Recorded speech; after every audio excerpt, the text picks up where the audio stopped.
Let's have a look at the Australian team. Mark Taylor and Ian Smith out here on the pitch with me. Mark, you deal with these Australians. Yeah, as you said, a lot of inexperience at the top of that order there. 5 of their top 7 haven't played 10 test matches yet. Obviously, Warner and Smith, the keys in the top order. And interesting on that experience thing, only 253 test matches combined, the Australians, compared to New Zealand's 384. So, Smitty, they've got the experience. Well, they have got the experience, and it was interesting that Australia didn't have the chance to galvanise in Bangladesh. Will that be a factor as they look to develop into the series? Because this side is galvanised, because the captain has got them playing the way he wants them to play, and it's a follow-me style of leadership. Mark, you talked about the fact he wants to play with pizzazz. They've bought into this pizzazz theory. That's a very predictable side for me in terms of just the third seamer, Doug Bracewell. Was he going to get the nod? A little bit of Hobart about it. Seemed a long time ago, but Dougie's does well in Australia. First ball, Burns on strike. On the shoulder of the bat, good start from Southey, making him play, and that's what I think the Kiwi bowlers have to do in this morning session. You always think here on the first morning of the Gabba Test match, yes, you like to bat because the bounce is pretty consistent, but it's not the worst place to bowl first, but you've got to make batsmen play and generally try to bring them forward. Oh, and there's that little bit of swing and movement away, and a nice carry through to BJ Watling, the keeper.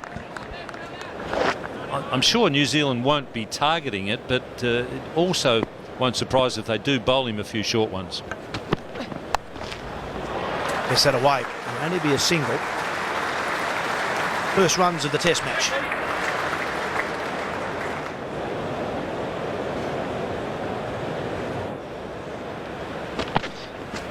Oh, it's beautifully bowled. Beautifully bowled. Once again, the length is good. You can see there Burns is forward. He's trying to cover the swing or movement by getting forward, but the length is good and there's just enough movement to beat the bat. Yeah, that's an absolute jaffer. Burns did nothing wrong there. He got a good stride in, played with the full face of the bat. Movement was just too great there from Southey. Short cover in place also for Joe Burns. Now almost cover point. Gets it through. Finally finds a gap. Races away. The outfield's pretty quick. And that's the first boundary of the series. There's an aggressive stroke. It'll run away. And Warner's first boundary. There's the Yorker, so another half shout from New Zealand, and this is pressure building even though there's been a boundary. Gets Warner smiling. The battle's on out there, Smithy. Oh, you know, it hasn't taken us long to get into the contest of the series for me. How Australia play New Zealand's 2 best bowlers with the new ballers, I think, is hugely key to the outcome of the series in general. And I think David Warner's realised that, Trent Bolt's realised that, and he knows now he's got a pretty handy Yorker. Nice stroke. It's strong bottom hand. But I've admired the way Dave Warner has waited for that delivery. He's waiting patiently for something in his scoring zone. He's taken a little bit out of his game, in fact. It's a terrific piece of batting, and it has been really, because it has not been easy. And as you mentioned, he's got that added responsibility of a lot of inexperience around him, so he has to play well and he has to score well for Australia, assume that mantle, and he's had to watch a lot of good deliveries.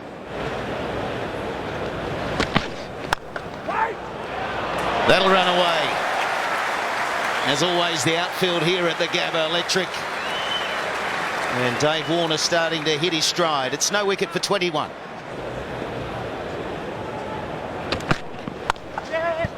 Oh, straight to the man. There's trouble here. Gets there. So it was a turn and throw from McCullum. I do not understand that call. When you've worked so hard, why would you give an opportunity to a fieldsman like McCullum, who is dynamite and is furious that he's missed here? This was crazy. Because you're stuck in the pressure cooker. Because you need runs to tick, to think more clearly. And then you take the risk. That's why you build pressure. And on another day, McCullum hits and Joe Burns goes. It's an opportunity missed by New Zealand. This was it. This was it. This is the pressure. Burns trying to get a score going. Would have been out. He's doing so well, though. What gave in his mind there? What moment? What took over that moment? in the air and through the gap. There's a big gap in front of point. For David Warner, this is his third boundary in 5 deliveries, so he has put the foot down on the clutch in the old manual terms, and he's changed gear. And New Zealand have really given them the opportunity to do that. That was in the air, but there is a lot of space between McCullum at a widish mid-off and Guptill at point. Acres of space. New Zealand haven't done what a lot of sides would do, and that's drag their length back the minute Warner starts to drive them. They've kept offering that chance.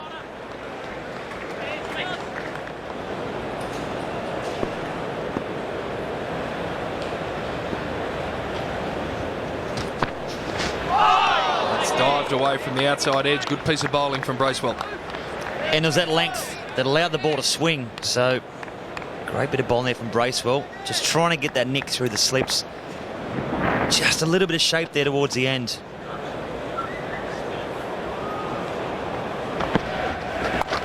That's a poor delivery, and that's 4. Warner always happy to receive them. None for 49. That's a good shot. Stood nice and still. He's starting to move nicely. Joe Burns, 50 up for Australia. Yeah, nice timing. And Joe Burns just pounced on the back foot there and caressed it. Catch it. Down again and smashed through the offside. Really good shot. It just pierced the field. It went up for a little bit there, but got through that infield. And all of a sudden, Burns trying to put the pressure back on the bowler, Craig. So nice use of the feet. Down the wicket. Pierced the gap nicely. No doubt that they're going to get after Mark Craig. Exactly as we spoke about last over. Oh, he's gone down the ground. It's 6. Straight over the side screen. Very, very concerning.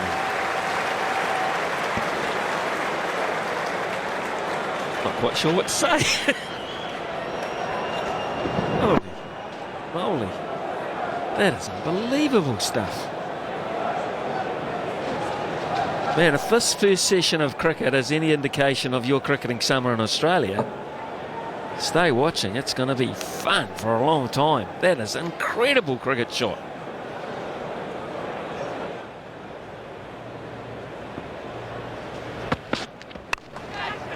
Right, that's it. It's through. And that is 50. Amazing. He turns for the 3rd. And he comes back for the 4th. It's push, push, push. And the first Trans-Tasman 50 of the series.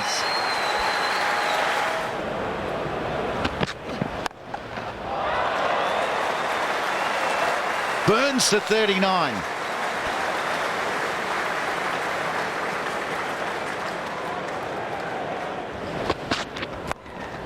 That's what David Warner's got to do, and how firmly he can hold that plan together will be tested in the middle session probably. But a ball that was deemed to be high, that's the 100 for Australia, none down. Deemed to be high, called by square leg, and was called a no ball.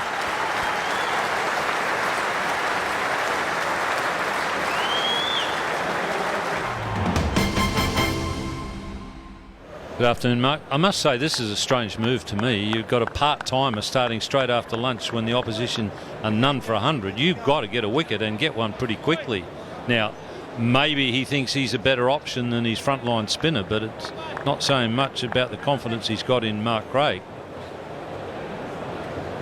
Yeah, and field well spread too. Deep mid off, deep mid wicket, bat pad. Catching man at slip.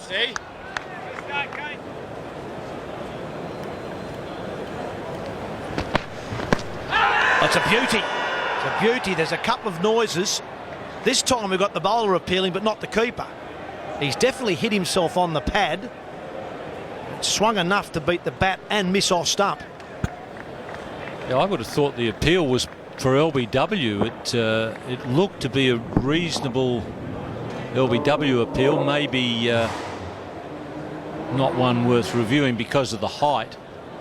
But a very good delivery. This could be 50. Can he get back? He will. Hometown 50 for Joe Burns.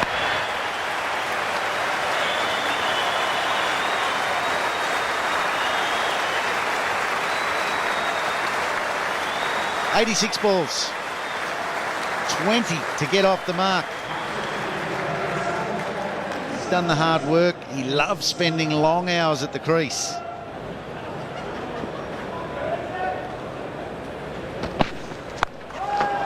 Hooks away. Does it well. Absolutely hammered that. It wasn't a bad bouncer from Southie. Burns was onto it. Nothing top edge about that one, Heels. No, let's have a look and watch it right onto the middle of the bat. As Mark Taylor said, it wasn't the worst bouncer. It took some controlling and Burns mastered it.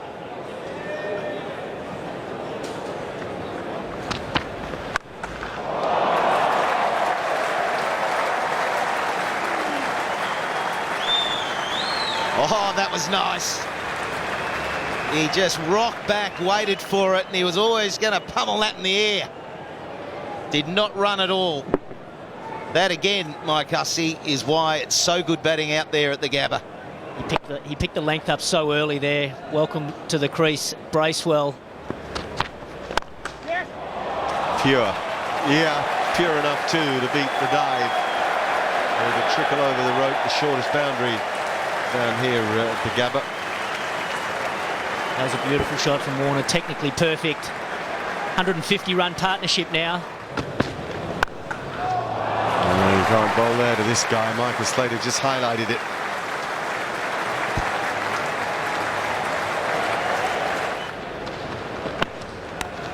Out, yes. BJ Watling takes the catch. And finally, New Zealand have the breakthrough. Yeah, good areas there. He was just poking at that one, getting square of the wicket once too often. Maybe a little bit of extra bounce, a bit of shape away. But just watch him, he goes at it. And in the end, he's just sort of poking away from the pad. Finally a breakthrough. An excellent innings, though. 71, it's 1 for 161.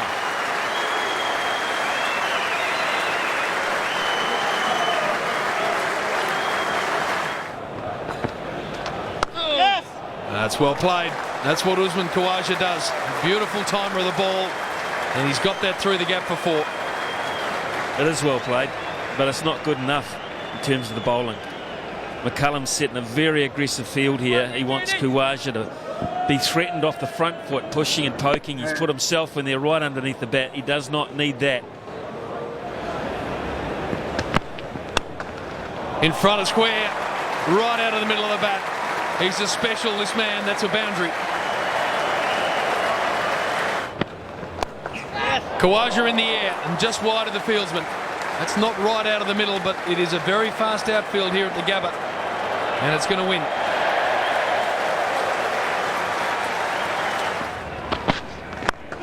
Nice shot. Beautifully played. He's looked fantastic from the moment he came to the crease. Usman Khawaja, that's the best shot he's played.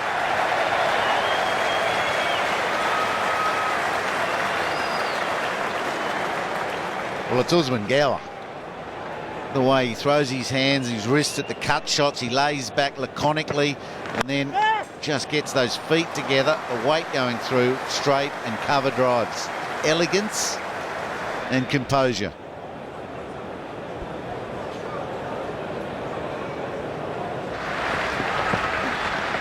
Yeah. And there it is, the vice-captain of this Australian team. He's all class. And he gets another one.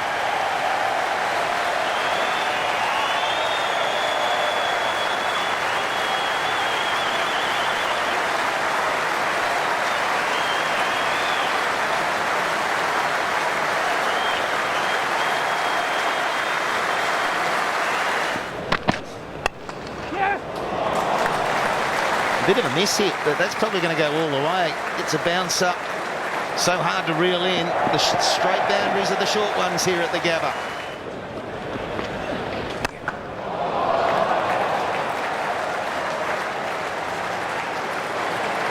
Well, he's dispatched it, and that's what David Warner does so well. So 113 now, and he's waiting for that full toss. He got it, and he's absolutely crunched it. Still showing a minute to go to 2:40 up here in Queensland.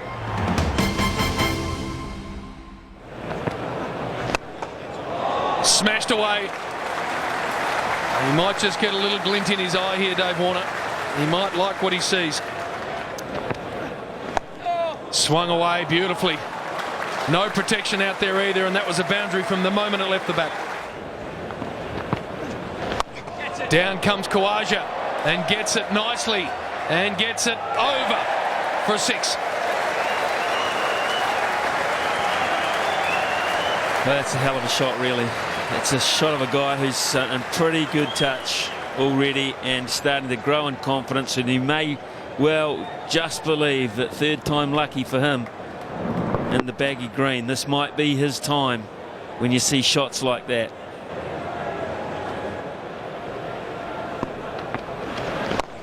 Khawaja down again. That's a better shot. Absolutely magnificent. That's the best shot we've seen today. Oh, he's hit that one beautifully. What a shot from Khawaja. Went with the spin, timed it to perfection.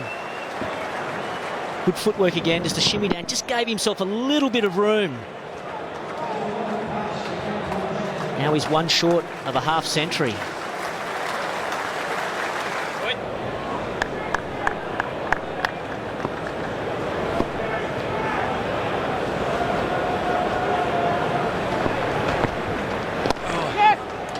That'll do it. Really well played. Back in Australian colours.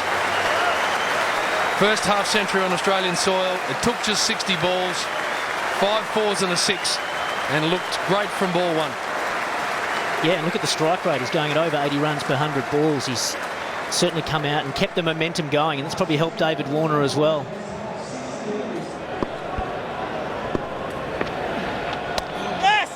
Loves them there and really misses out. Gets himself into a very good position to play the late cut. A lot to like from Australia's performance today. See David Warner's 100, but Joe Burns the 70. Usman Khawaja moved up to number 3. Steve Smith dropping himself back, and the concern would have been for the spinners in particular to tie Khawaja down. He sometimes gets a bit leaden foot against the spinners. Hasn't been the case today. He's been positive right from the word go.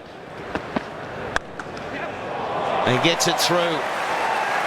Another one of those terrific shots we see from Dave Warner. 150. Great way to start the season. And Candice loves it as well.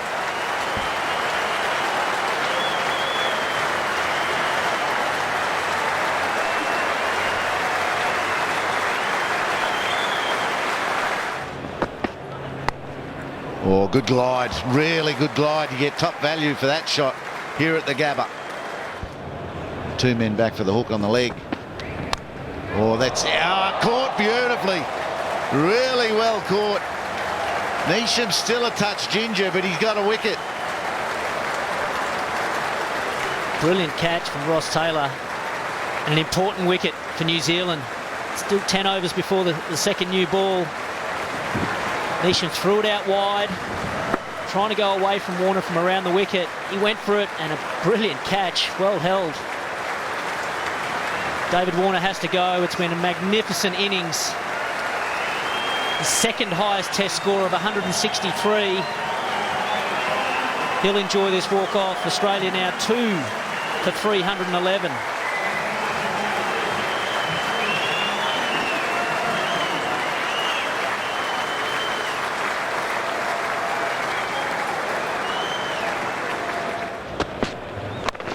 Short. This one's timed and it's gone all the way. Khawaja does not have to run. Smith's on 6. It's 2 for 317. And he cuts it through them. He goes a little bit behind point, not through the covers. And he's now into double figures, the skipper. Well, Brendan McCullum won't be all that thrilled. I'm not sure about his field placings, I'll say that, but he's not going to be too thrilled with the bowler, having set that field up, hoping to get Smith driving and either get the catch in front of the wicket or the edge. Oh, thank you. Hang on, it's only early November, it's not Christmas.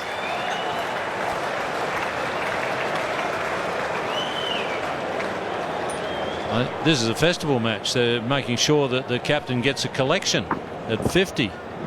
They want him to get the collection tonight. Up and over, and well enough.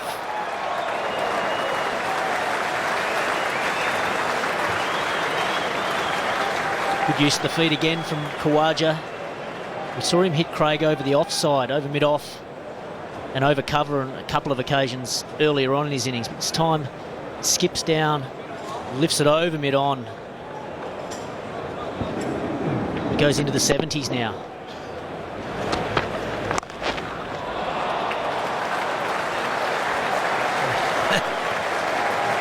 It's a good touch, Steve Smith. He's having an excellent year. Give him something to hit, he rarely misses out. That's 4. That's short. That's exactly what it deserved. You can't bowl short with no cover out there. You've got no one deep square leg. It's just a terrible delivery. Even if you've got a man out there stopping the 4, you don't want to be bowling this short. Khawaja says thank you and moves into the 80s. We've got 40 minutes of play, just over, and he's got 100 round the corner. 4. Flies off that bat. Steve Smith throws the hands at anything wide. He's done it since we first saw him, and he's doing it now. He appears to play with amazing freedom. And that's a benefit of facing the second new ball. Does fly off the bat. He goes at a rapid pace.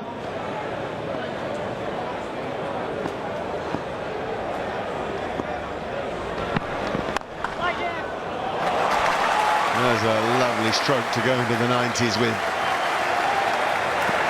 Just drop the bat on the ball. That's how big he's seeing it. Hello, yes, the moment Usman Khawaja will never forget. Almost 5 years since he debuted in Test match cricket, he achieves a lifelong ambition.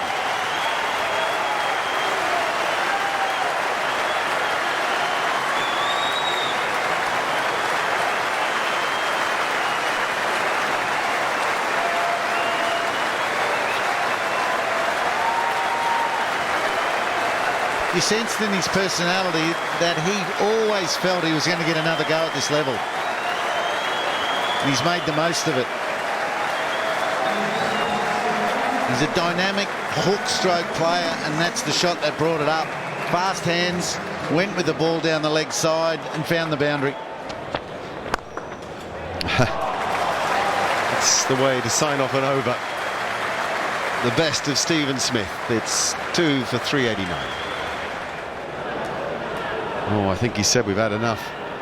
Off come the bails. That is the close of play on the first day of the Commonwealth Bank Series, the first match between Australia and New Zealand. It's gone Australia's way, having won the toss. 2 for 389. Hundreds for Warner and for Khawaja. Brilliant batting by the Australians, who've utterly dominated. We're back with you tomorrow morning, 9 o'clock Brisbane time. Until then, from all of us here, it's goodbye.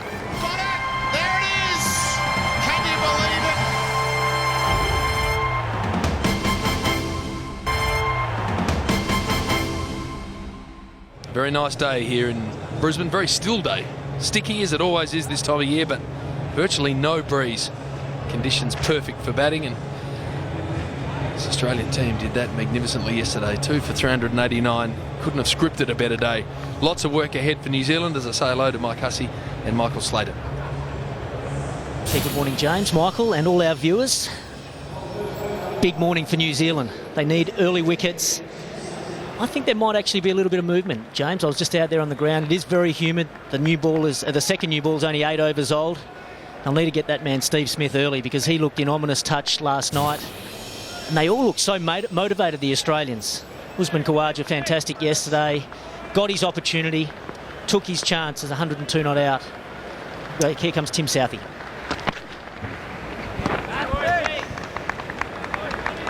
Amazing.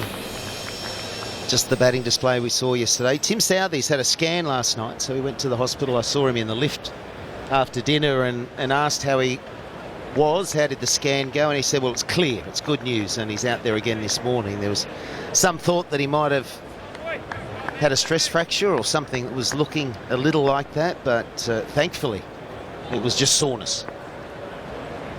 Don't want to lose him at this stage of the series. Late swing there for Tim Southey. Yeah, I think there'll be a few sore bodies out there for New Zealand. It was a long day in the field. Oh, what a god. Beautiful shot. That's Steve Smith at his best. First boundary of the day.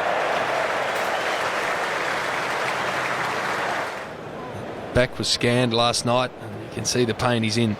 It's not a good area to have a problem with if you're a fast bowler. Not a good area to have a problem with anyway.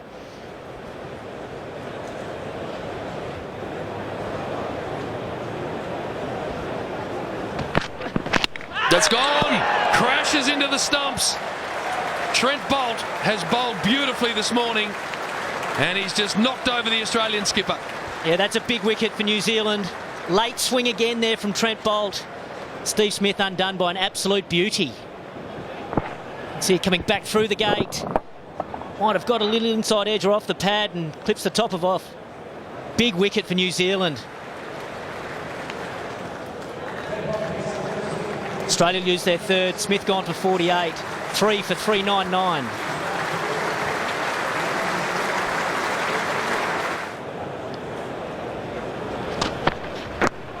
Oh, there's that thick edge. It's going to be 4, but it's not far from third slip. Oh, he's hit that all right, though. Got a bit of width on that occasion and didn't miss out.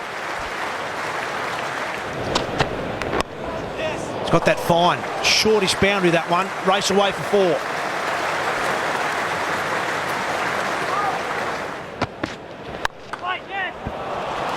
Finds the gap. Should be hauled in, I think. Yeah. Just done by McCullum, who I mentioned earlier, he hurt his knee yesterday and this morning was definitely concerned when he went for the slide dive like that, but he pulled that one in okay. This sandy surface puts the guys off, I think, particularly down this end of the ground. That's 4. It's too short and it's disappeared.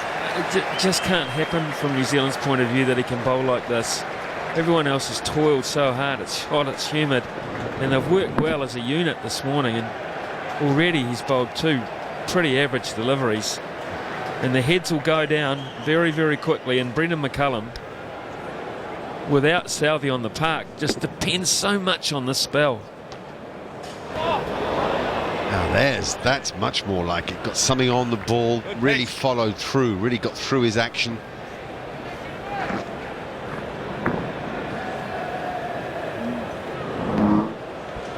Might have been a half chance. Not an easy one because it certainly bounced. Yeah, I think you're right. We'll have a look at it again, and the thing to look for is the fact that Voges is going to hit another beautiful crisp boundary here, or it might not. Yes, it will get there.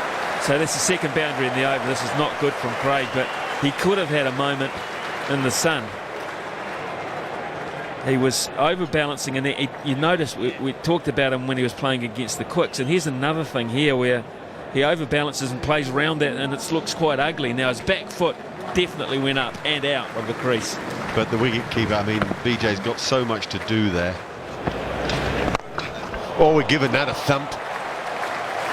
It's sort of a Misbah Huq plays straight drives down the ground like that with one knee on the ground. You don't see many people do it. I think he's trying to get more elevation actually on this, and it's just a little closer to him anyway. It's a good hit. Good old-fashioned strike on the ball.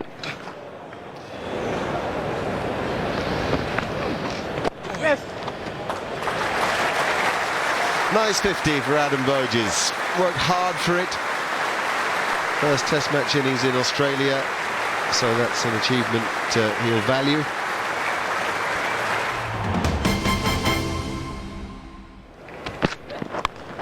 All leading edge, but runs away.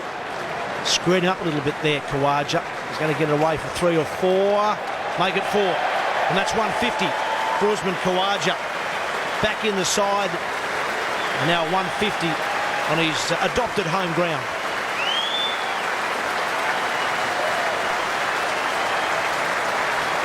That home crowd loving it.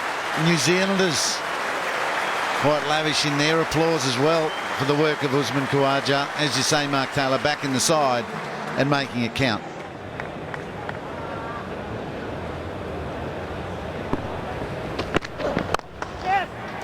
He's got that through. That's 4 more. Lovely placement from Khawaja. And boy, is he on the move. He bowled the perfect length the one before, and Usman Khawaja couldn't get up and under him. Then he overcompensates Trent Boult, looking for something speared in at the feet, turns into a full toss. Khawaja, of course, is ready for that. Down. Well timed. Got a lot on that reverse. Such an easy stroke to play when the score's 3 for 539. Yeah, and Voges has been very impressive also. His defences look very sound. Now we're starting to see some imagination in his play as well. Well, I think the declaration's going to be coming then. Yeah, well, he was sizing up the first 2 Voges, so there's no doubt what the message was. I think we could predict that it was, get on with it, Voges. You've got 100 there. There's a time limit to this batting. And Khawaja, you're almost at 200. So play your shots. They'll play for the team. And Smith very happy with the added aggression. Catch! Oh, what a pity. The first little dinky shot, if you like, the first smart shot. And now the declaration comes on the back of that. The fall finally of Usman Khawaja. But an occasion that will live in his memory and ours, we have to say. He's a wonderful batsman to watch.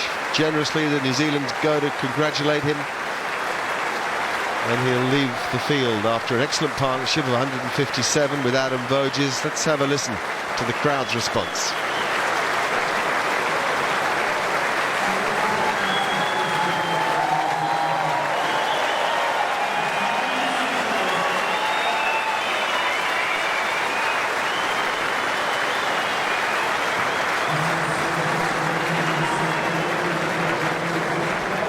Magnificent innings. He started at just a tick over 100, and he's in that all-important number 3 position for Australia. It's his 3rd time back in this Australian unit, and what a brilliant innings, along with Warner, Burns and Voges. All the batters doing a job. Marty Guptill and Tom Latham, the 2 opening batsmen. Guptill on the right, Latham the smaller of the 2 men. Crucial period of the game here now, this hour. This new ball, the Gabba is a new ball pitch. Ian Healy said that a couple of times yesterday and reiterated that New Zealand didn't quite use the new ball well enough. You expect Australia to use it well. Guptill has more talent than that career average of about 30. His game is a mixture of extravagantly good at times in one-day cricket without ever cementing his ability in the Test match game. 3 slips, a gully, a short leg, square leg. Obviously start looking to bowl very straight here. Guptill will be on strike. Latham is at the non-striker's end. Mid-on, mid-off. Long leg is down there. Stark's in very, very good form. Here he comes. Guptill's away. Yeah, I think Guptill's worked his way back into the Test team through fine one-day performances. At the World Cup in particular, he was outstanding. Lovely stroke. That's what he's been working on, exactly that. Staying nice and still, transferring his weight forward and then hitting it back where it came from. Excellent start from Guptill. It's none for 9. That's going to go for 4. Very short boundary here at the Gabba, and with the speed of the ball, was only ever going one way. Well, like all left-handers, doesn't matter how quick it is, if you get it on your pads, Tom Latham will put it away. He's a great little player, but he's not a pedestrian player. He likes to play his shots.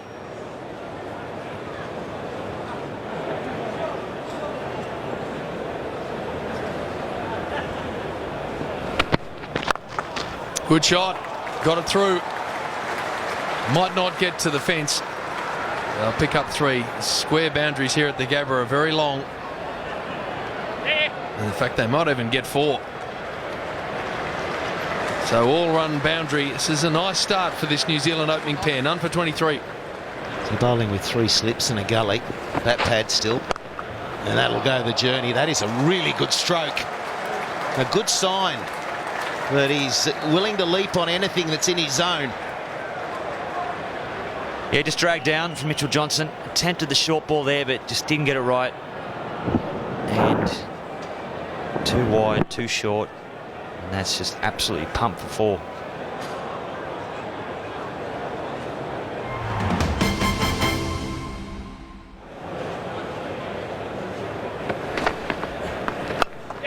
Well played. Just dragged it down a little.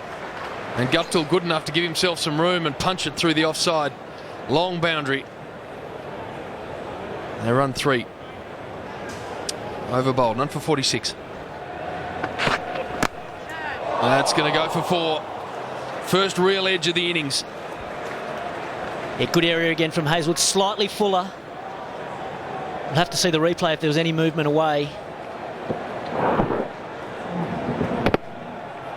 Really, technically a pretty good shot, but just didn't hit it in the middle. I actually thought Hazelwood did a pretty good job in England. It's not easy when you're trying to defend pretty low scores, with the Australian batting not firing on a couple of occasions. It put enormous pressure on the bowling unit. For him to average 26 with the ball, I think is a pretty good return. Edge and well held. That's a really, really good catch. And the first breakthrough for Australia. Good bowling from Hazelwood.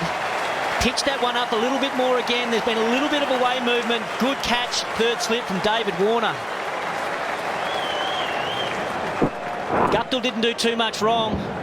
Good stride, good solid defensive shot. Caught the edge again, and look at that. That's a beauty. New Zealand lose their first. Guptill, he's gone for 23. New Zealand 1 for 56.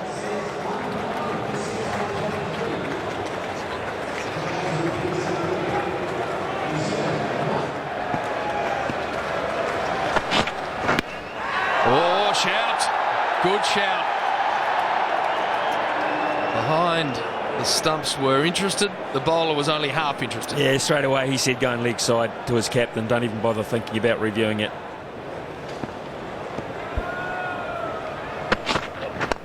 Oh, good shot. Leg stump half volley. Probably the only poor delivery Josh Hazelwood's bowled. And when you bowl that ball to a world-class player, that's what happens. I spoke one ball too soon. Yeah. Full on leg stump, and Williamson good enough to put it away. Such an unflappable character. Obviously not flustered by the good balls from Hazelwood. Just waited and timed it perfectly. Beautiful batting from Williamson.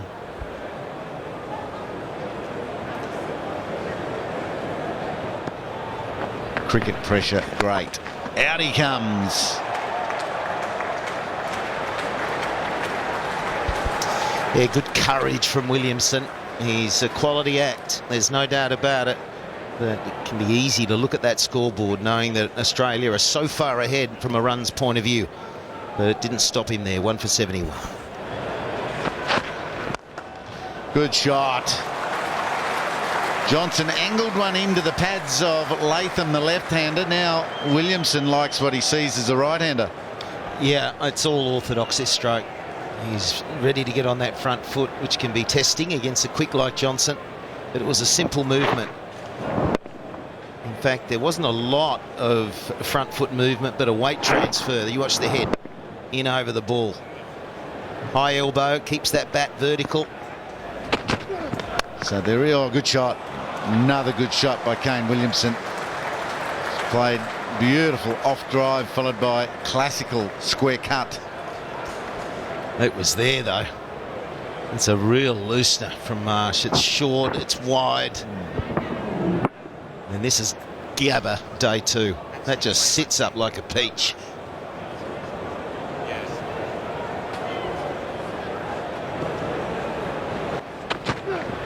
Short ball, nailed. Almost ready for that, wasn't he? How quick did he get into position? This is the guy that Australia will be worried about. Williamson, obviously McCullum can come out and do this sort of stuff and be brutal, but at the moment Williamson is making the most of every opportunity. He's 22 from 20 balls faced. He's got that fine. That could well be 4. Johnson, oh, I thought he did well. Good effort. Just couldn't shovel it back. Down the ground, nicely punched again. Ball's just nice and straight out of the hand. Just bat on ball, that's all you need to do. That's a very good shot. I was impressed with something Williamson did early in his innings. He got a rip-snorting short one from Hazelwood, whistled past his nose. It was a great delivery, but it was also very well played. But it was the follow-up that impressed me, because some batsmen, that would affect the way they played the next ball.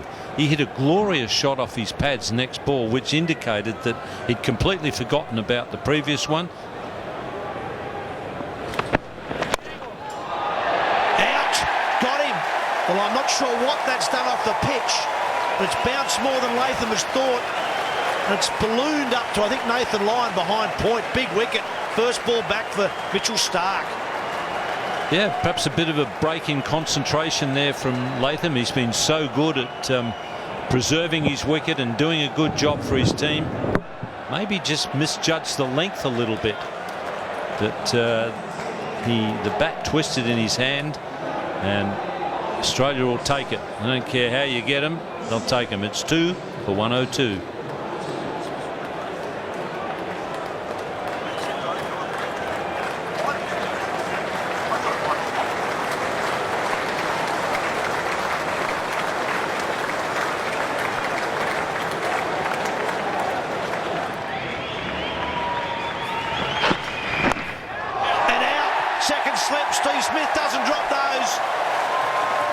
Good bowling, good team bowling by the Australians.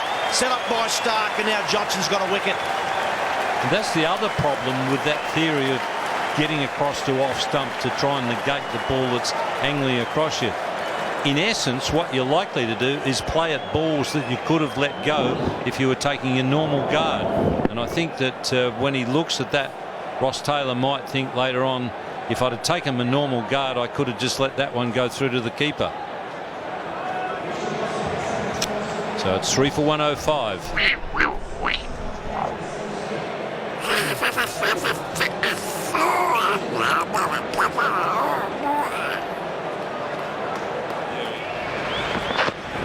It's all happening. It's through the gap and 4.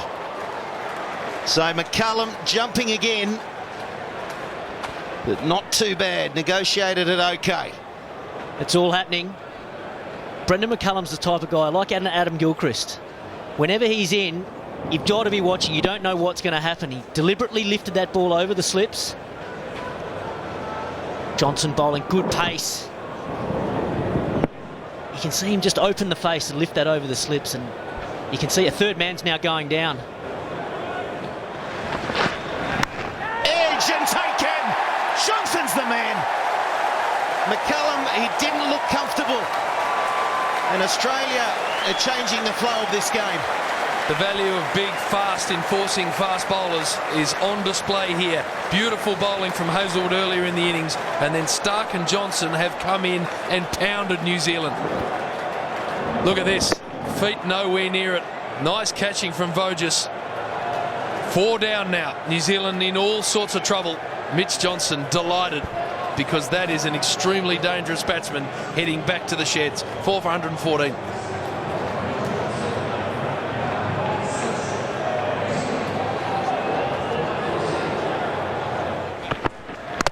Bowls him! This time it's Mitchell Starc. He knows how to hit the pegs. That Yorker is lethal. We've seen it throughout the Matador Cup. We've seen it in the World Cup. We've seen it again here today at the Gabba. It's just too quick.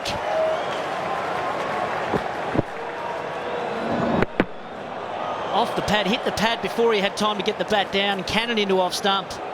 Stark is absolutely delighted. Kiwis are falling apart here at the Gabba. Neesham's gone for 3, New Zealand 5 for 118.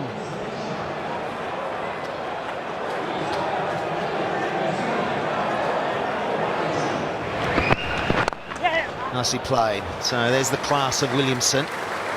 Somehow he needs to take the strike for a while. 35 overs down now. It's 5 for 123. Aggression in place from a fielding perspective. That one has gone between gully and point. Nicely played.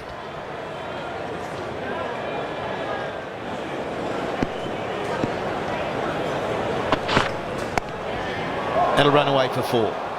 Soft hands, waited for the ball to come through. A bit of an outside edge, but we'll say quite a controlled shot as well.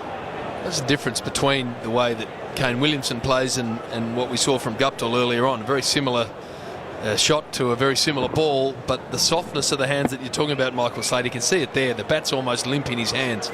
Brought that ball to ground and it rolled through, whereas Guptill went harder at the ball and therefore the edge carried. Beautiful. Oh, he's strong. Square on the offside. Kane Williams is good or better than anybody. 5 for 150. Super 50.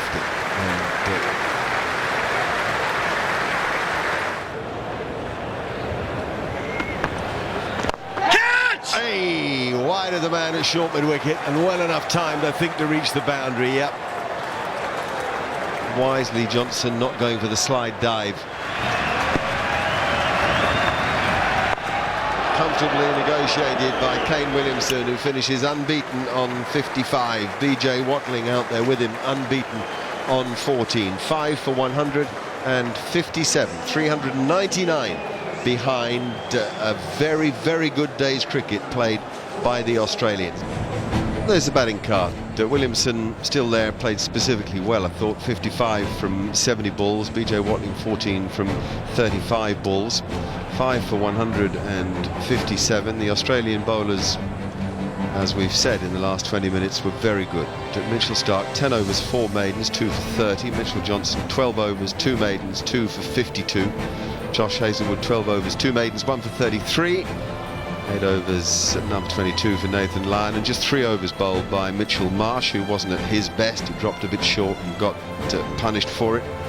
There's the summary of the match. We expect a good crowd here at the Gabba tomorrow. He comes down, and that's it! What a performance!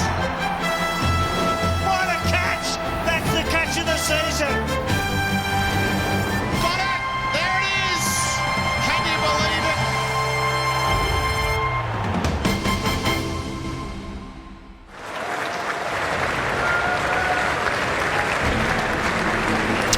Players make their way to the middle, the morning of the 3rd day's play here at the Gabba. The weather is terrific, pitch still looks very good. New Zealand have an awful lot to do as Kane Williamson and BJ Watling follow Steve Smith and his team out there. The Kiwis, having got themselves to 1 for 102, they're now 5 for 157. Hot day. New Zealand can make these Australian bowlers toil in this heat. Oh, that's driven. They want both these men driving through the covers in the hope of an edge, but BJ Watling gets it really good and in the middle of the bat.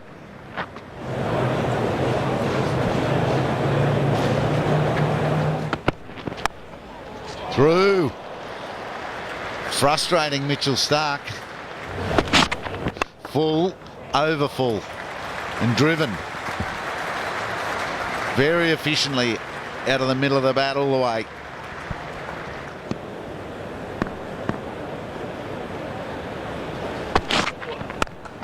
Cracked square of the wicket. BJ Watling waiting for something in that zone. Plays it well. They'll run 4 anyway if that hasn't hit the rope. No, they've stopped at 3, and we'll find out when that gets investigated whether it's 4 without running them. I think Nathan Lyons basically, so I don't know. I'm not sure, fellas. I picked it up and threw it on. I'm not 100% sure. You better look at it. It's 4. Making mistakes. The Australians reckon they've nicked it. And he's got him.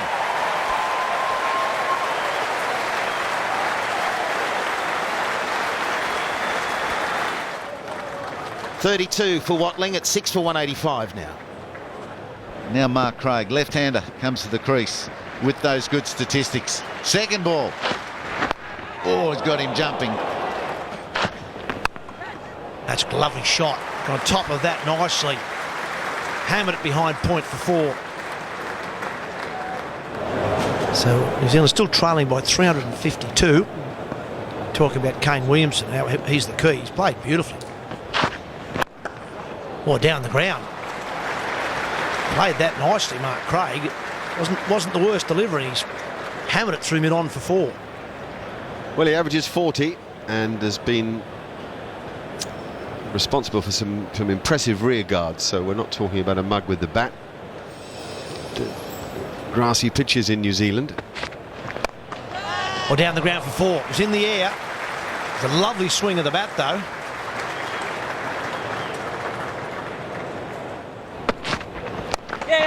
Oh, good shot. Wasn't that short, that. That's the foot movement. The range of foot movement brings about that shot. 6 for 219. There it is again. Slightly over-pitched. Pays the price. Superb batting. Oh, what a shot. He is all class, this Williamson. Down comes Craig, and that's high on the splice and gone. Simple catch for Mitch Marsh. A pretty ordinary shot in the end from a player who's played really, really well. And that's the end of Mark Craig. Beaten in the flight. Good piece of bowling by Nathan Lyon. Lured him out with a bit of flight. He probably only got half as far out of his crease as he should have. Wasn't quite to the pitch of it.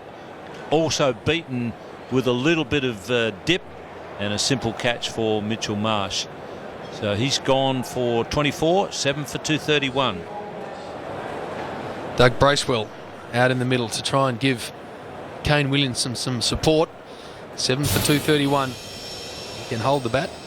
He's performed well at this level with bat in hand before.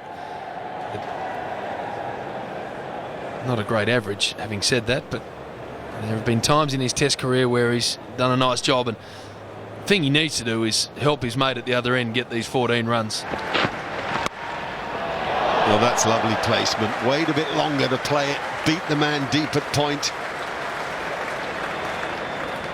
Williamson goes to 94.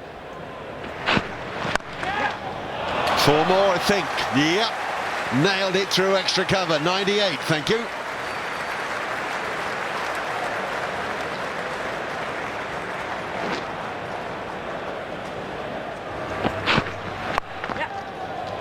Now this is this 1 or 2? This is 2. Yep. The classiest 100 you'll ever see. Take a Brisbane bow, Kane Williamson.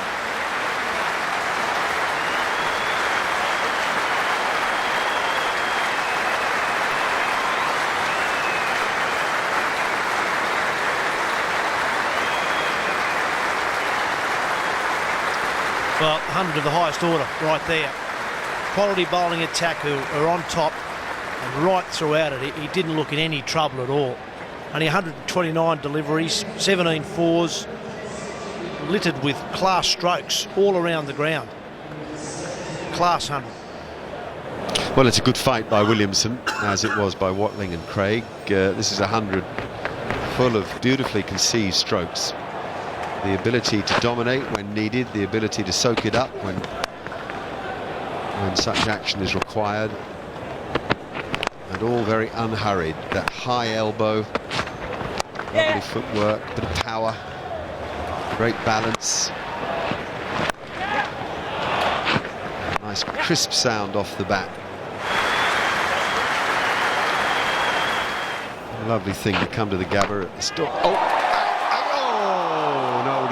Adam Voges shells one that he'd catch 9 out of 10, maybe 19 out of 20.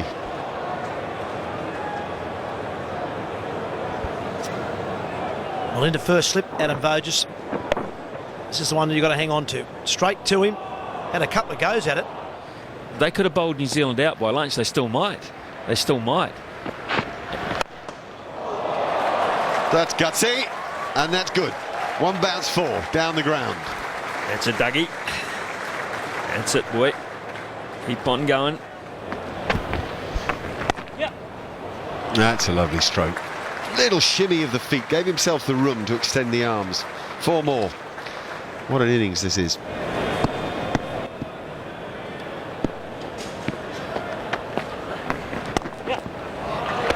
And again, almost a carbon copy.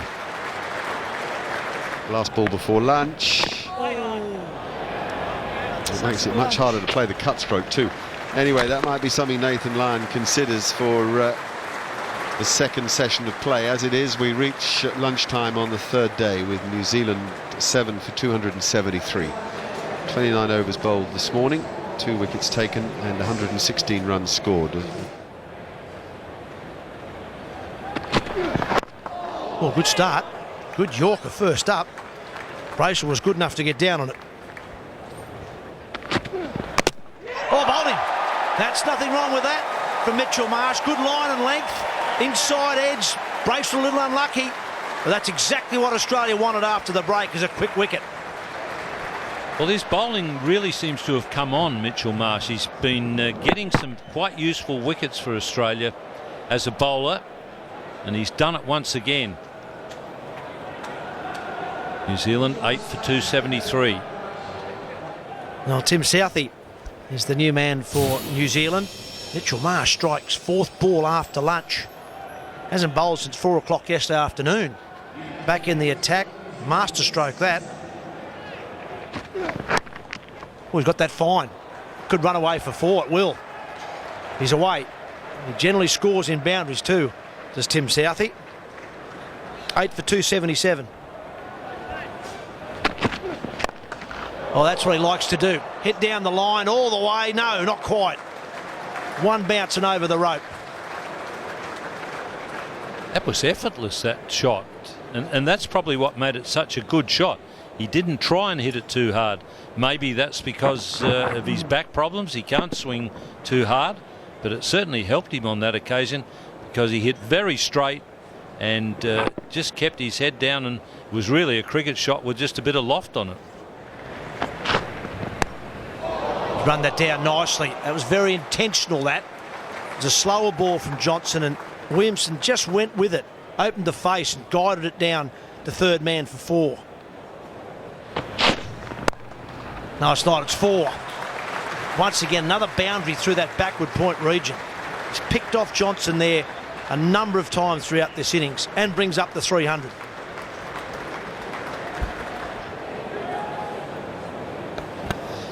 Kane Williamson's moved into the top 10 now of leading run scores for New Zealand. Look at that average, 47.5. Excellent. This time maybe. No, it's over him. Well, it was Williams on this occasion, and that one's carried Mitchell Starc, who was in about 3 or 4 metres. Look at everyone just waiting for the screen to see, has someone made an error here, or how well did he hit it? Where was Mitchell Starc fielding? Where did we want him fielding? Got himself inside the rope. They're still waiting on whether this is 4 or 6. I tell you who's not waiting for the replay. That's Mitchell Starc. He's not going to be looking at it. We're going to have a new ball out in the middle. Mitchell Starc has taken the new ball, I believe. Yep. That's the one. Start it wide of off, swing it back, and over goes the castle. Certainly Tim Southee had enough of the pain. It was either going to be I'm going to inflict some pain on you or I'm out. It was the latter, and that's done a good job on the off stump.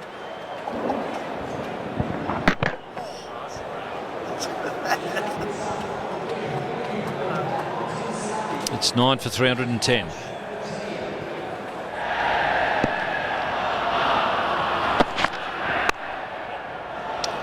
Well, how's that for placement? With 2 men back, he threads it through them. He's been very, very strong in this area throughout the whole innings. It's just a little bit short and a little bit wide from Hazelwood. Into position very, very early, and yeah, the placement was perfect. There's 2 men back there. There's a 3rd man and a deep point, but he's well behind square, and he managed to thread the needle.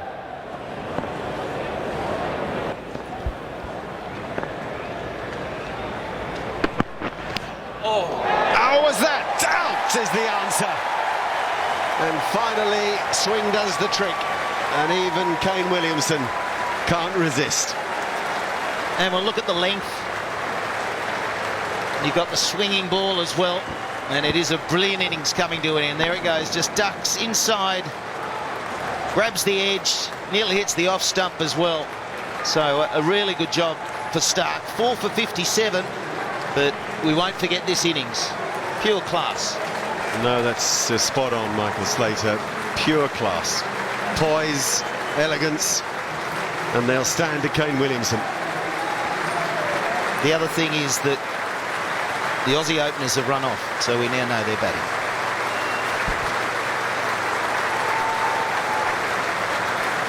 And as Kane Williamson disappears down the race, so they'll stand to the Australian bowlers, who are on a flat batting pitch, have done an excellent job here, bowling New Zealand out for 317. A wicket for Hazelwood, 1 for Mitchell Marsh, but otherwise it's a story told by Mitchell Stark and Mitchell Johnson. 23 for Guptill and 47 for Latham threatened even stronger resistance. 140 for Kane Williamson. Down the list, Watling, Craig, Bracewell, Southey, all doing a little bit to cling on and make life tough for the Australians. And it's nice to see a re-energised Mitchell Johnson out there as well. He was a little bit down after England, but he's out there and bowling beautifully. Joe Burns gets another opportunity. He contributed in the first innings. He played nicely, and I think he will enjoy batting with Dave Warner again. And he's done it with that stroke. That is the first signs of a man seeing it big. Oh, what a shot. Second ball. The Australians have let their intentions be known right from the first over. And he wastes no time in pouncing on that delivery from Bolt. Without timing it perfectly, he has 4. Tremendous start. Warner helps that around the corner. Has he got enough on it? It's a big, thick bat he uses, and that's enough. He did really well there, David Warner. I thought he was done for pace, just the way he threw his head back. Burns beautifully dispatches square of the wicket. That's a very good shot. I promise you that was not part of the plan. So that is a bowling mistake. McCullum's, he set him pretty strong offside field, but no one back on the pull shot. And so for him to be able to do that is a genuine mistake from Trent Boult. To give him that line and that opportunity, that's too short. It's a free hit. Yeah, I think you're dead right, Ian Smith, and that's brought about by just lack of rhythm, and I don't know how much of that little rise is knocking him off his rhythm. Finish at 9 p.m. That'll be 4, so in between the slip and the gully, a little bit of an edge, but nothing wrong with that from Warner. I just get this sense that he's going to launch very soon. That's how it looks. The test match into the 3rd day. Australia dominating first innings, New Zealand on the back of a Williamson 100. As that one gets smashed to the onside. He's hit that quite straight. So there is a second man trying to protect that shot, but he's got it a lot straighter than the man. And again he goes. Same result. Well, that's a better shot, and you knew straight away because of the length and lack of pace on this Gabba wicket. Nicely played from Warner. Very smart play.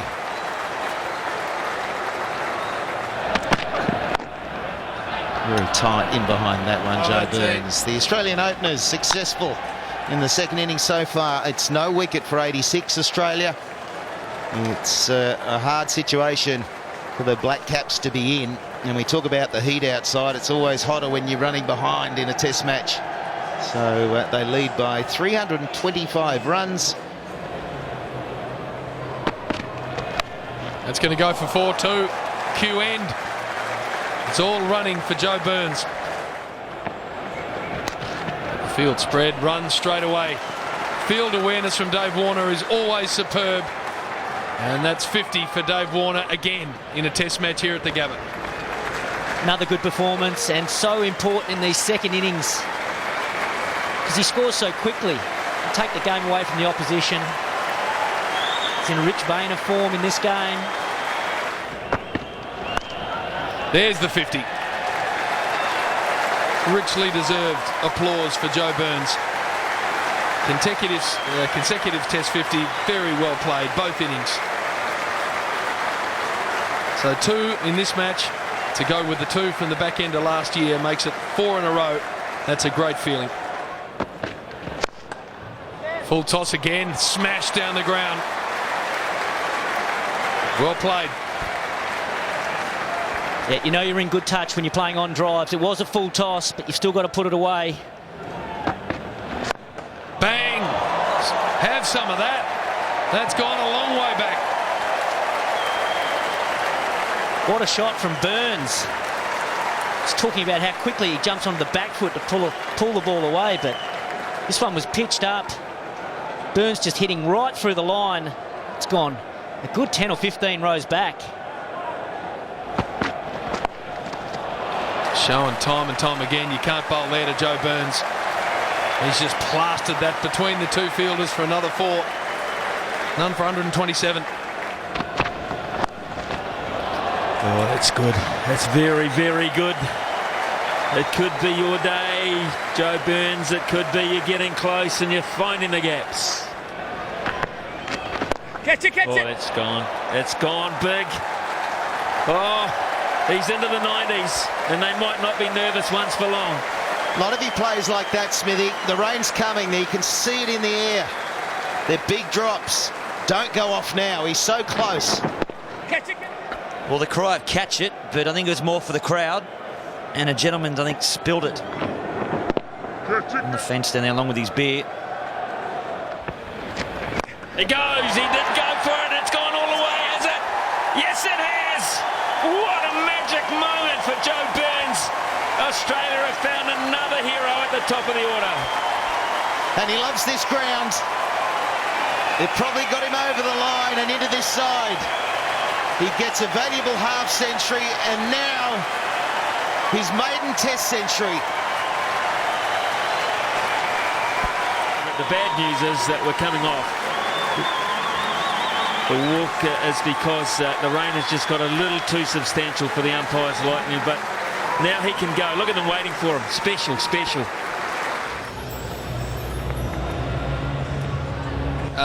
You've got a feel for New Zealand, don't you? The last time they bowled in this game, Australia declared 4 for 556. Then they get another go at bowling and then none for 173. So that break, Michael Slater, is as much mental as anything else, isn't it? It's gone in the air. I think he's got it away from the fieldsman. It's gone all the way. McCullum, he's been busy in the field. He thought he might have a catching opportunity. But now Dave Warner is 95. No wicket for 208. Dave Warner has just belted his first 6. Or should I say he checked his first 6. He almost backed out of that. And now Joe Burns has hit a massive stroke. That is a massive boundary out there. It'll be 4. In the air, through the gap. There it is. Kaboom, it's another 100 for Warner. And he's a superstar.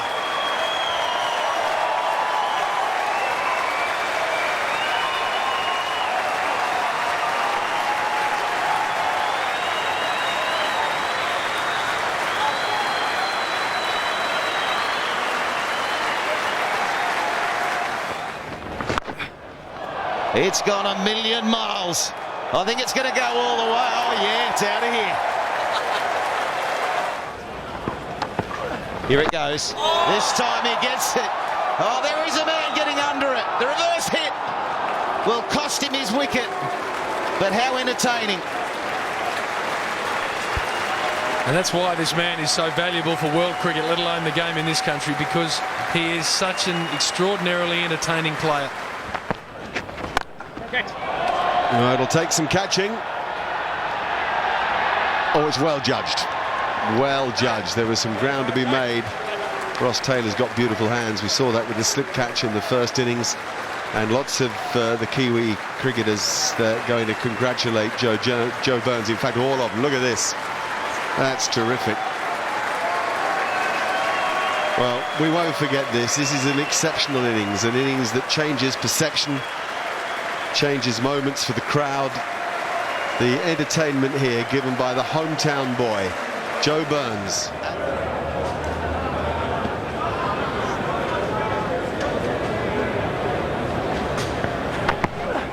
Oh, catch best. Out. Mitchell Marsh, a little chip. Just showing that batting isn't as easy as it's been made to look by the guys earlier. Another wicket falls. Well, there were 4 men out on the boundary, so he put the big shot away to the leg side. He checked it, but spooned it right to Brendan McCullum, who's been extremely active in the field today. He gets a grab.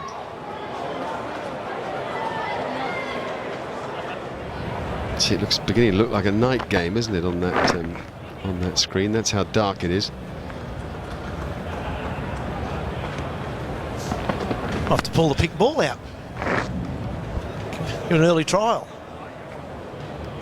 The umpires are coming together again. I think it has dropped the light just in the last minute or two.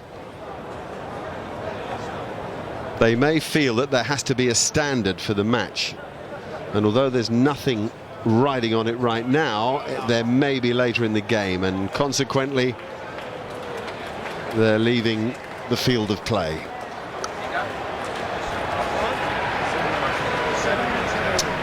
Well, a day's play to remember for so many reasons. Kane Williamson's 100, Joe Burns' amazing assault on the New Zealand attack, David Warner 2. It finishes with the Australians 503 in front, still with 6 of their second innings wickets in hand. A terrific performance, a terrific day's entertainment. He comes down, and that's it! What a performance! What a catch! That's the catch of the season. Got it! There it is! Can you believe it?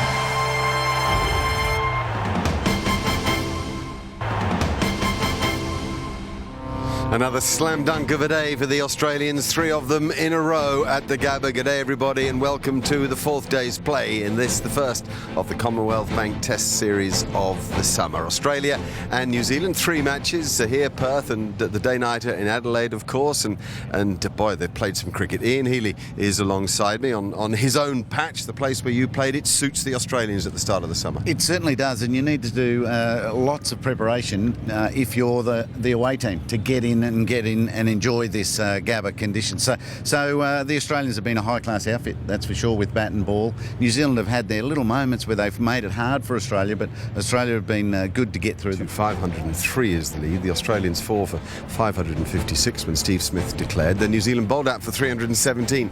Kane Williamson made 140 of those. Australia, well, I nearly said it, didn't I? Declaring 4 for 264. We've no declaration yet, but I'm sure it'll come in.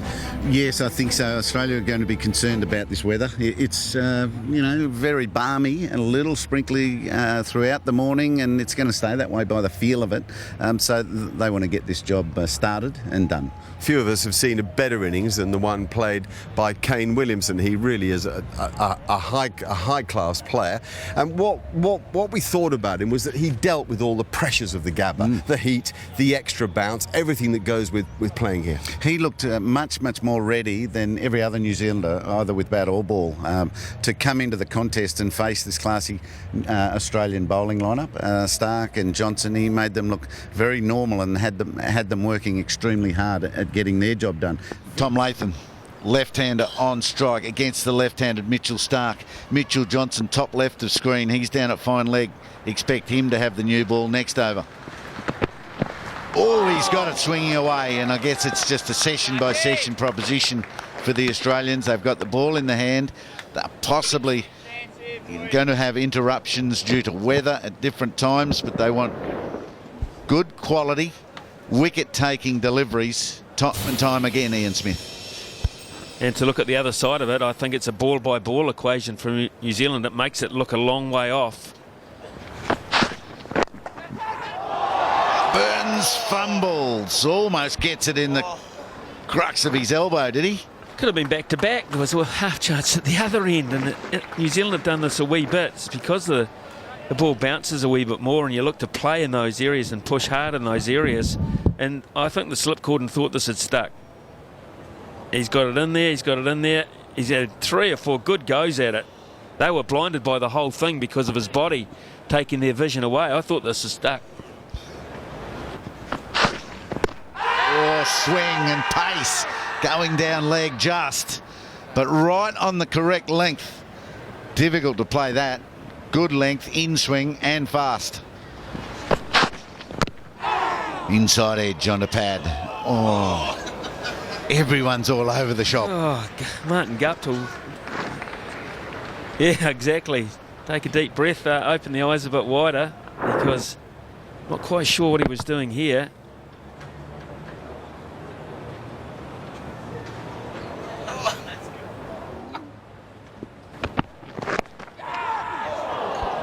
Okay, get in the game, Joe. Haven't seen enough of you. Have not seen enough of you in this test match. Any other fielders out here? He's had 2 catching opportunities. He's had a run-out opportunity and normal fielding as well.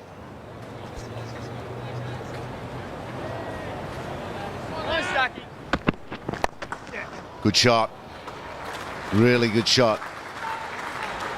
They might run 4 here. Josh Hazlewood's long strides from long on, from mid on. And they do. Latham gets back for 4. Pretty sure Guptill's happy to be up the other end. Oh, that's clipped something. I think it's the pads as well.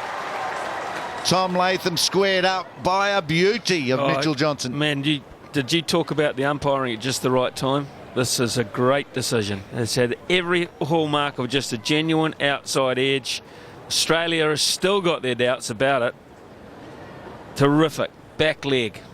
Wow, that's a really good umpiring decision. And the line right. Tom Latham's loving it. Just on the hip. He picks up 4.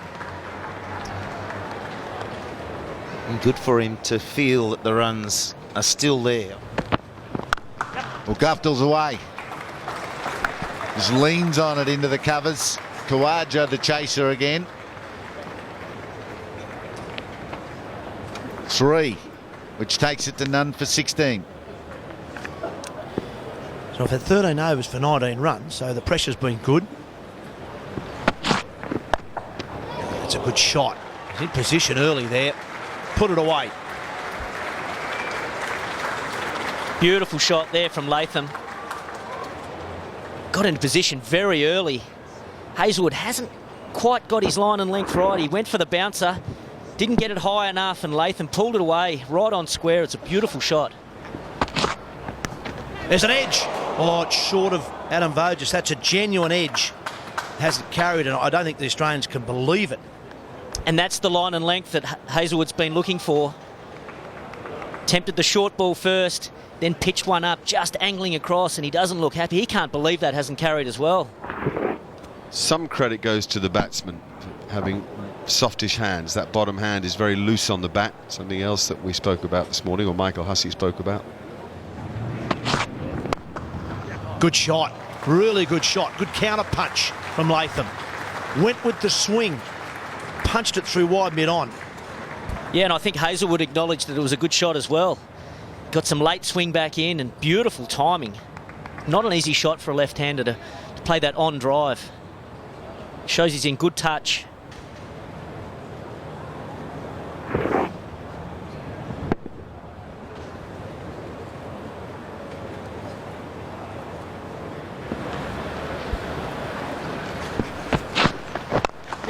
He's away.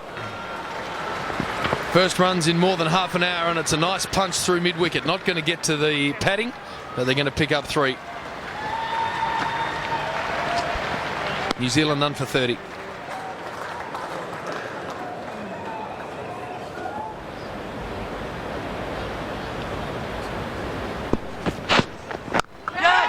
Oh, it's through. I'm not sure Nathan Lyon got a good line on that. It came to him very quickly.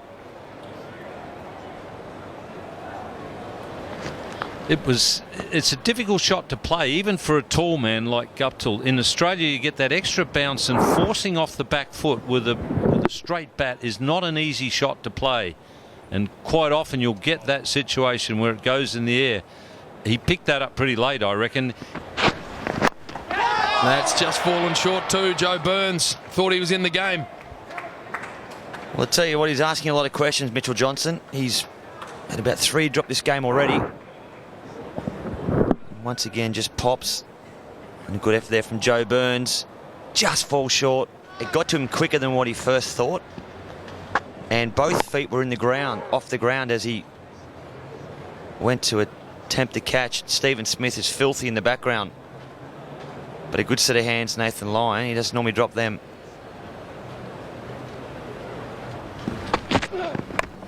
In the air, but that's going all the way. He got a nice piece of that. Yeah, nice shot. And picked the smallest part of the ground to do so. Mitchell Marsh just didn't get his length right there. Rolled the wrist. Great shot.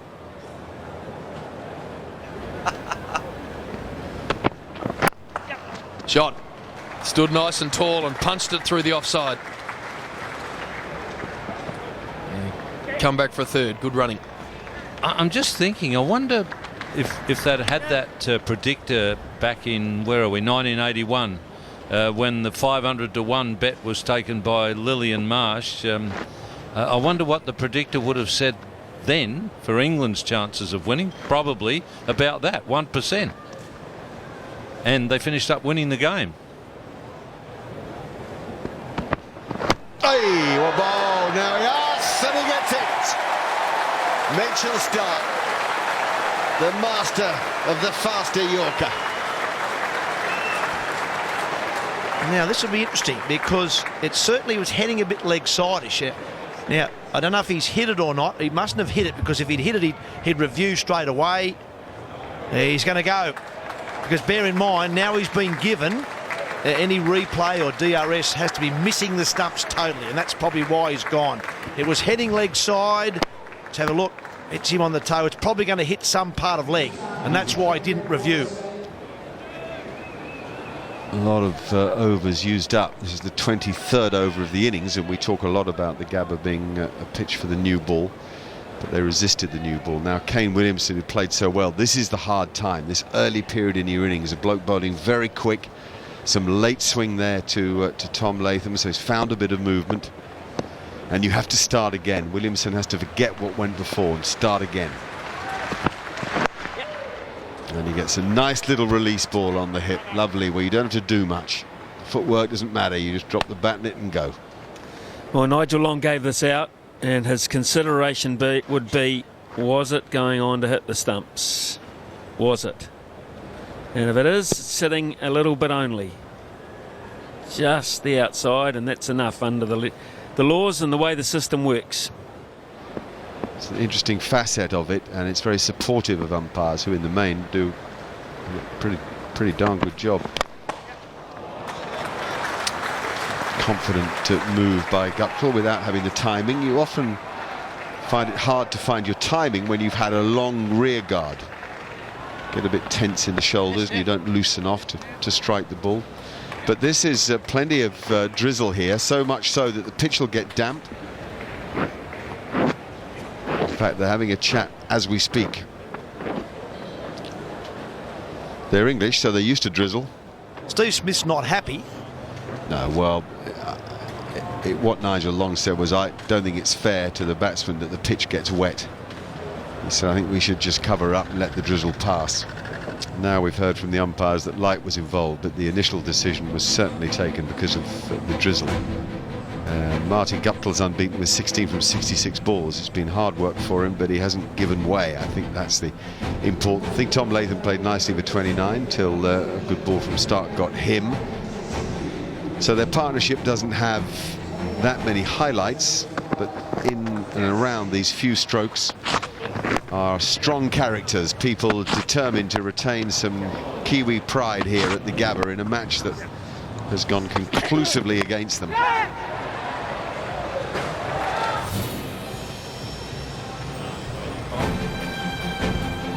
And the one wicket that needed the very best of Mitchell Starc. At pace and with late swing, he finally undid Tom Latham. It's been the pace, hasn't it, Mitchell Starc? We've seen this quite a bit this summer already in the Matador Cup, and then a Shield game, the day-night Shield game last week. Just the pace, and I suppose the height. If he's not hitting the stumps, he's hitting you in the pads in front of your stumps, because he's just beating you for that bit of extra pace that he seems to have found this year. And that was the breakthrough Australia were after. They got it just before the rain came, and interestingly enough, it actually has got a bit heavier now, the rain here at the ground. So Starc 1 for 18. I thought Johnson once again was good. 7 overs, 5 maids, none for 7. And we haven't seen Nathan Lyon yet. There's the match situation. New Zealand 456 in arrears. And the rain's got a bit harder. So much so that full covering is now coming to the Gabba. The revised playing conditions, 1:20 we're underway, which is in just a moment. Then this session goes till 3:30, tea then till 3:50, and the final session till 5:53, which might sound ridiculous, but it's all about the fact that we started 7 minutes earlier this morning, making up for lost time. Here we go, Josh Hazlewood.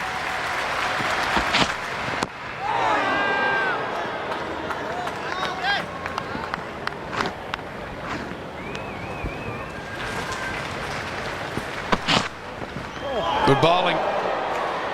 Good bowling from Hazlewood again in this innings. 1 for 48.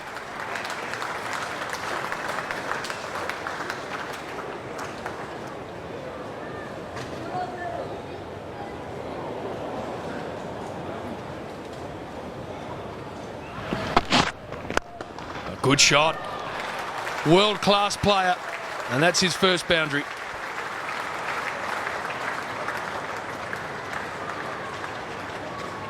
Well, he's just picking up from where he left off in the first innings. Oh, good shot. Just leant on it, Williamson, and got it through a big, big gap. They should run 4. And they do.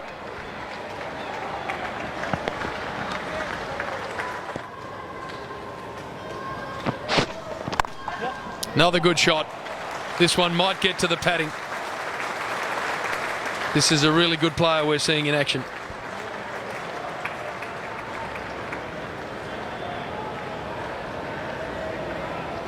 Angled in from wide of the crease, but still he finds enough room to play a cut shot comfortably. Middle of the bat, behind point. If it wasn't as angled, he might have got it in front of point, but he's got the lot.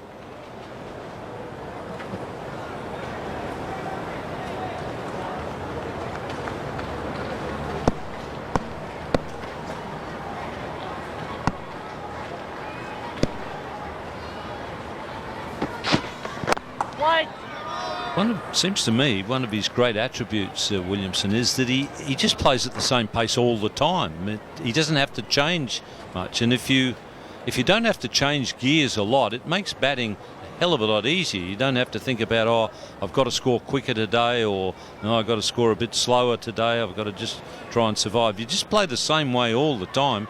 You get into that rhythm, and your mental approach is always at speed. Online at livecricket.com.au.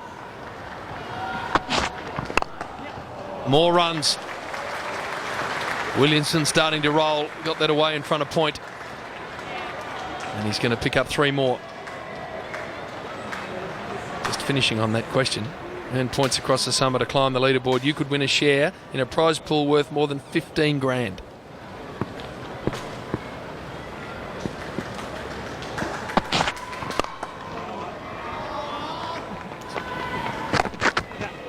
Well, that's too easy for him. It's a lovely quick stroke, you've got to say, but to anything too straight, he'll win every time.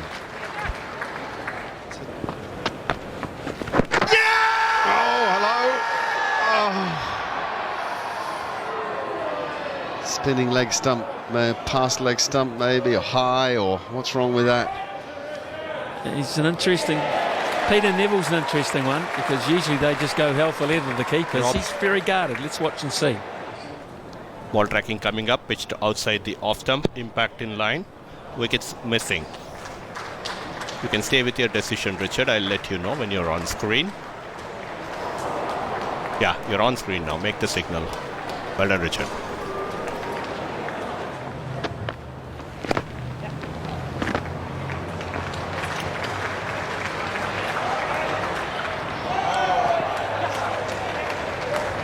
That should probably be called a boundary, because the ball did cross the perceived line, even though Stark had pushed the line back. At first Stark thought it was a comfortable four, so barely bothered to chase it.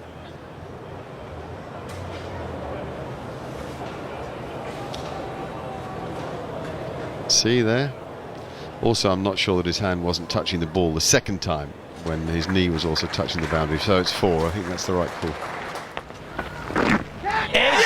Time.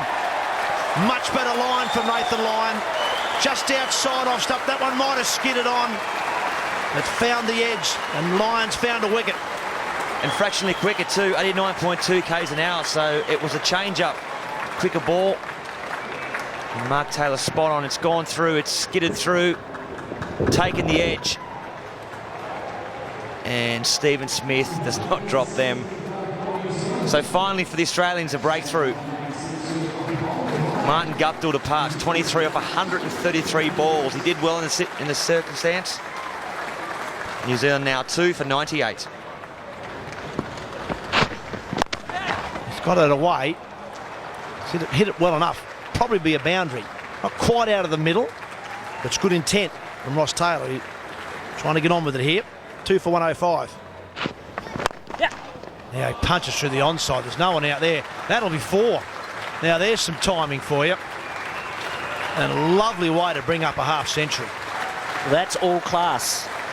Mitchell Johnson bowling good pace. It's not easy to go onto the back foot and punch it. Great double for Kane Williamson. 140 in the first innings. Backs it up with 50 off just 55 balls. 2 slips. Maybe feeling in the game, I suppose. That's a really good stroke. Hasn't pulled him back, playing in 2 and missing them. His third delivery, cover drive, so he really is positive. It's an all-run 4 there. Yeah! A big shout here. Yeah! That has been given. Nathan Lyon, he gets his second. I think that Ross Taylor's telling him to review it. Immediately from the other end, he said to review it, even before Kane Williamson came anywhere near him. And he's just indicating there, bounce. Well, this could be and I think it's worth a review. If there's any doubt at all and Williamson's involved, it's worth a review. Let's listen. Yeah, fair delivery. Move on to front on spin vision. Outside the off stump, pitching, impact in line. Wickets, umpire's call. You can stay with your decision, Richard. I'll let you know when you're on screen. Yes, you're on screen. Make the signal now. So there it is. The danger man, Williamson, gone for 59. It was just hitting the top of the stumps. So he'd be so disappointed now. Tea time around the corner. It's 3 for 136. An aggressive McCullum at the crease. How will he play it? Just a coat of varnish, wasn't it? It's a nice stroke, no one there. He got a shortness of length, so he backs off it and gets underway with a 4. This will be tea after this one. And an outside edge, but some runs for Taylor. Really good bowling there from Mitchell Marsh. And it'll be 3 for 142 for the Black Caps as they go to tea. and this might be it. There is a very, very ordinary forecast around the Gabba at the moment. Never a good sign when the groundsman spends the whole tea break out there with the covers ready to go. And they're off. So we're not going to have a ball bowled after the tea break. And the groundsmen haven't gone too far, by the way. They took the covers back over but are in waiting. And they will have the tractors rolling and scoot them straight back out again. Kevin Mitchell and his staff pretty practiced at all of this.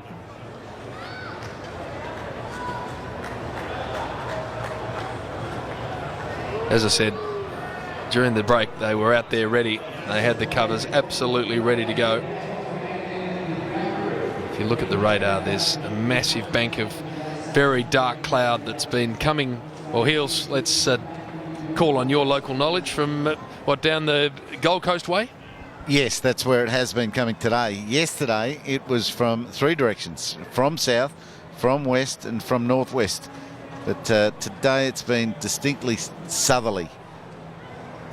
There was a big patch of bank of cloud moving from Coolangatta towards Brisbane a couple of hours ago when I was down on the ground, and shower activity ahead of it.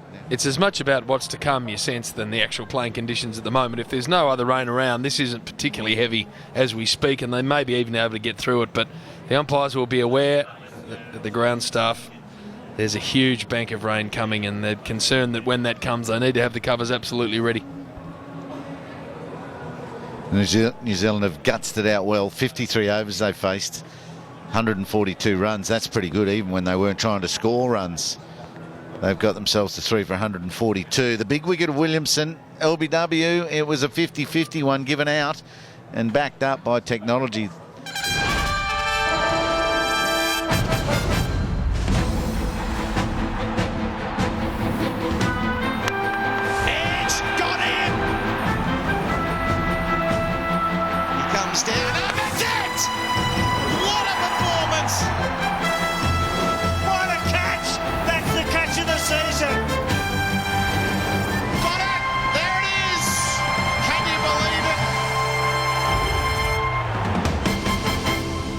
Box. We've got Ian Smith, Michael Slater and Ian Healy. Thanks very much, Mark. And boys, big partnership. The experience of this New Zealand side. Ross Taylor and Brendan McCullum. Taylor's got himself to 20. He was roughed up in the first innings and didn't get through it. But yesterday he copped a lot and did well. But it's going to be on again first up this morning. He couldn't get a better wicket to bat on day 5, that's for sure. It's not a crumbly, turny old thing. It's firm, hard and consistent. Oh, he plays a beautiful shot. It's crunched into the rope. Well, the Australians are throwing their hands to their heads here, thinking this was a chance. It's also a chance that might have taken 2 or 3 fingers off Nathan Lyon's right hand. It raced away, didn't it? And did it signal Brendan McCullum's intentions to play his natural game? Bang! He hit that hard. I think that's exactly what it represents, Smithy, the way he's going to play. It's almost the hardest hit ball of the game, right there. Second ball of day 5. Oh, it's in the air and through the gap.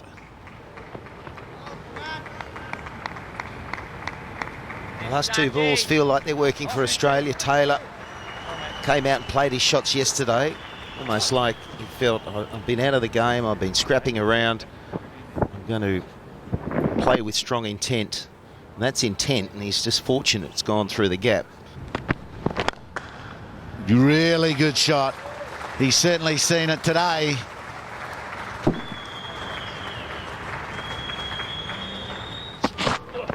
Oh, it's over the slips. The ball was there to hit. He gets the result. Not that convincing. 3 for 162.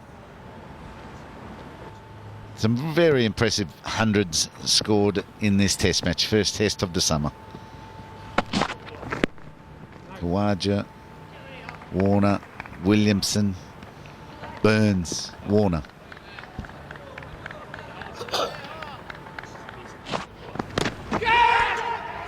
Second slip and it's out. It's glove or top edge onto helmet. Through to second slip, and Josh Hazlewood has surprised with a short one. Well, Ross Taylor stood there for a while as if to say, will I look at it? Did it hit my wrist as opposed to my glove? And then he started to go. I think just enough glove on it. Surprised him. Yeah, I think it's hit, not the glove, but the strap or the little band above the glove. I think when we really zero in on that, and that is deemed to be part of the glove. So yes, Australia get that much needed breakthrough early on in the piece. It's Taylor who goes for 26, it's 4 for 165. Oh, he's on the money first up. If we knew it was coming, I'm sure he did. What a shot. What a shot. McCullum in full control. Anything that's short and wide, he's lethal. Hand speed here. All about hand speed. He's actually hit this quite a long way in front of square. First one he cut went quite close to Nathan Lyon at point. That was miles away from him. Just seeing it a little bit earlier now and hitting it just as hard. All about hand speed. Stark to continue. That's 4 more. Stand and deliver from Brendan McCullum. And there's another one. Oh, that's the best of the lot. Well, he loves that region. Well, he's hit a couple of really good straight drives, so I suppose you'd say straight back down the pitch, but to anywhere just backward a point, he loves that area. Oh. That was off, was it the toe of the bat, maybe? It looked like it hit the body, and then as he was following through, just caught the back end of the bat. Oh no, right off the toe, and then off the back of the bat. He's gone after that and got all of it too. Oh, beautifully hit. That was well and truly clobbered by the New Zealand captain. And that brings up his 50. 7 4s and a 6 in that 50. Yeah, McCullum changing his tactic. He'd been sweeping quite a lot and premeditating the sweep off Nathan Lyon, but on this occasion, skipping down the track, and he's hit that beautifully. That's up in the air. This could well be out. Oh no, just short of Nathan Lyon. Oh, I think Brendan McCullum, when he hit that, he thought that was it. He stood on his where he played the shot, and I think he suspected that was going straight to Nathan Lyon. In the end, just short of him. And this can be one of the problems about having the heavier bat. Sometimes it's harder to control those cross-batted shots, and he's very, very lucky. And McCullum, in scoring a half century, has got the bulk of those. And the bulk of his runs coming in boundaries. 7 4s and a 6.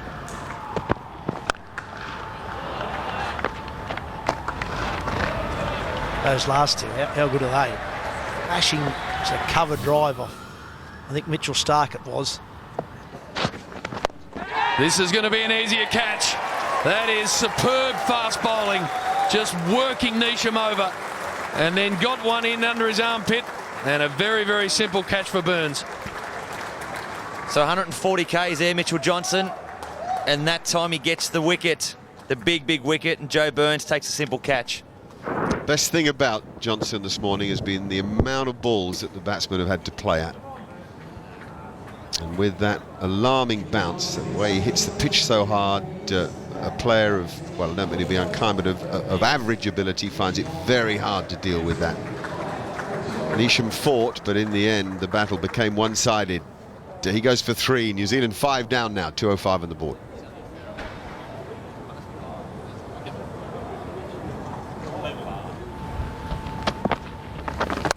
Some room for McCullum. It's where he's most dangerous. Well, the Colonel struck. Now the Colonel's gone, it's a boundary. Another sweep shot, and this one's been hit even better. Wattling on this occasion, off the mark with a boundary. I think that's come off Joe Burns. Come back and have a look at that. That's the over. 5 for 214. crashed. Look at the brutality of Brendan McCullum, just standing still and pounding that through point.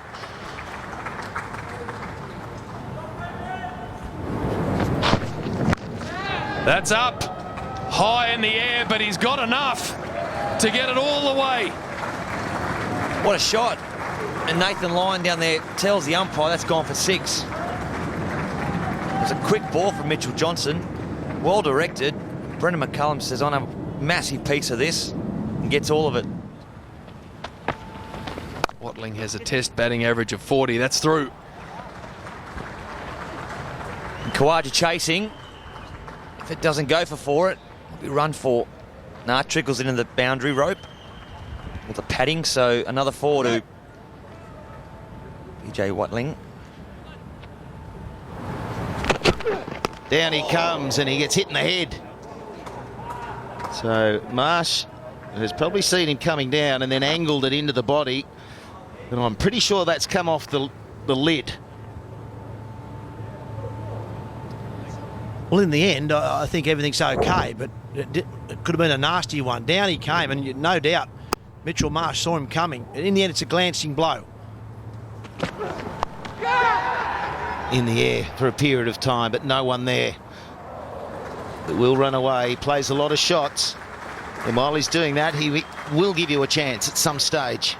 And that's what the Aussies will be telling themselves, although they'll be getting frustrated. I think this is about the 3rd or 4th hook shot that McCullum has not got out of the middle.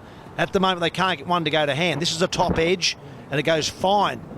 Yeah, genuine top edge, but the fine leg is fairly square.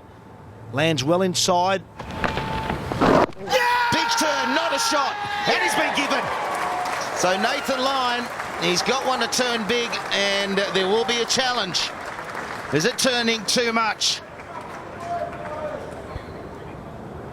It spun a long way.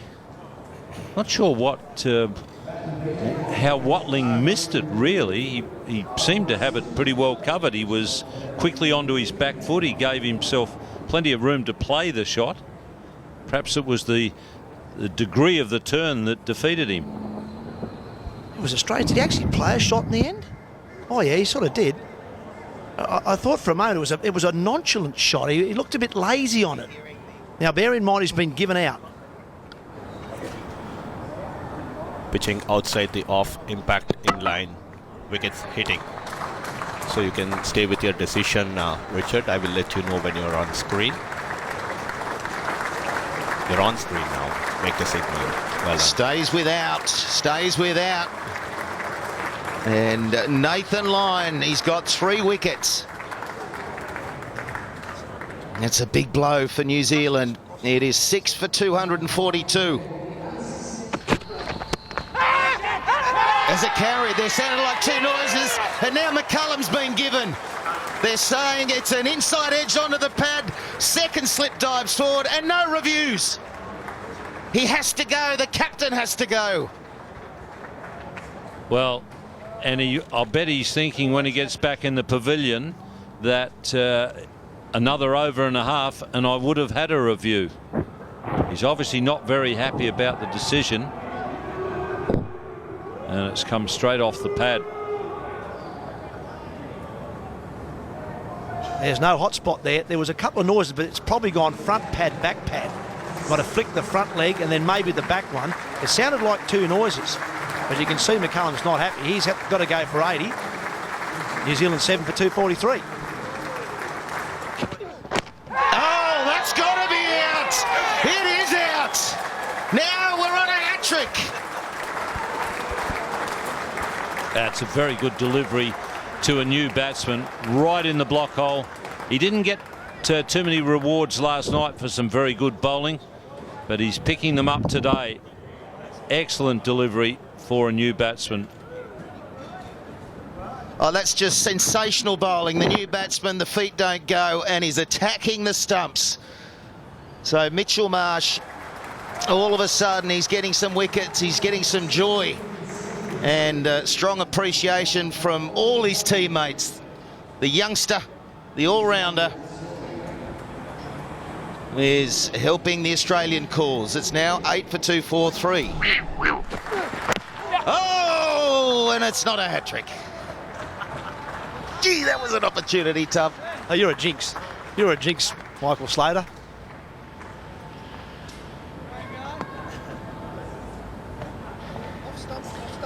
That's two handy wickets. No doubt about that.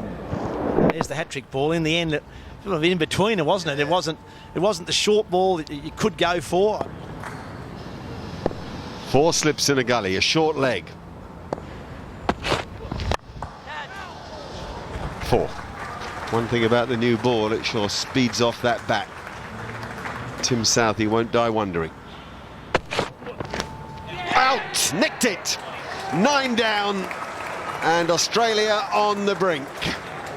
Ah, well, Southey's reviewed it because he can. Yes, and how confidently. He's reviewed it as if, no, I didn't hit that. There's no way. I don't know if this is a touch of take that from Tim Southey to the umpires, or a touch of I didn't hit it.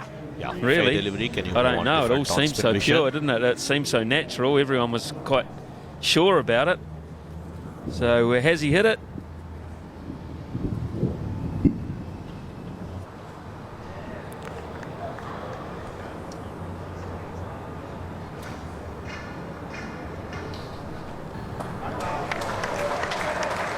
Well, it's been given out, and Tim Southey looks very upset about it, and yet all the evidence points to out. So, I mean, there was such a big noise. That's why the three of us, we've got earpieces, and the stump mic has turned up, and we were all convinced the minute that we saw the shot and heard the noise.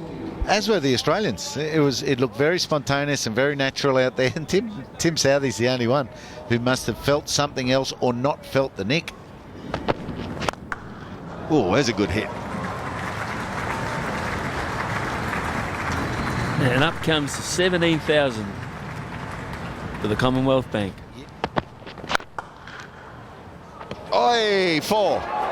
And he 4 deserved overthrows. And he deserved 4 for that too, just by the by. You're thinking it might have been on purpose? I don't think so. We'll have a look at how it comes out of his hand. Well, I don't think there's any need for it anyway. What's the point of it? 9 down, you're about to win the game. You got number 9 out there, or 8 or 9 out there. And if you're going to throw it at the stumps, you want to be a little bit more accurate than that. Oh, great hit. Whoa, he got all of that. You hit Josh Hazlewood down the ground for 6. You can be very pleased with yourself.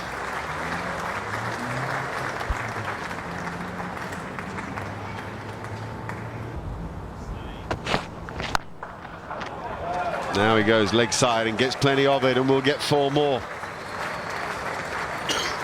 Playing with complete freedom.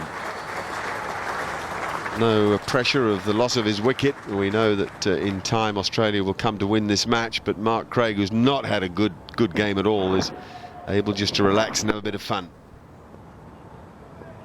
2 very good shots there. Whoa! How's the bounce there?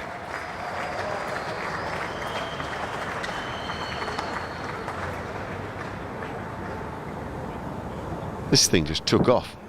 Given hot weather, we might have seen a lot more of that. Cracks opening up and variation in bounce.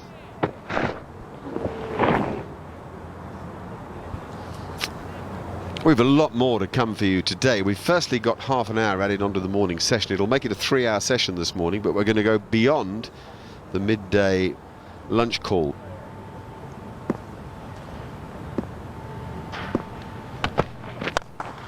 Dear Lowe, maybe the greatest stroke Trent Boult has ever played.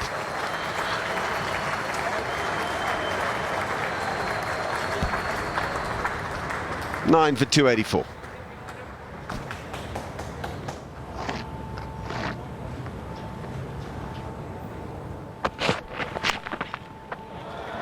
Four more. These funny periods where everything goes the way of the batsman, mainly because there's nothing on it for them. They're not playing with any reference to protecting their wicket. There's no fear of losing the wicket. License.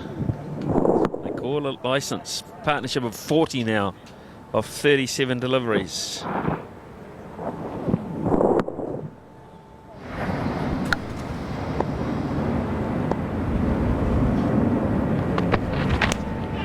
That's it.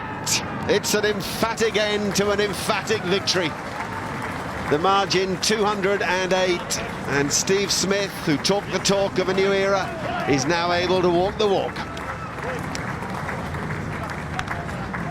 A gallant partnership of 46 to end it for the New Zealanders. 295 their total to back up their 317 in the first innings. Just not enough, Smithy.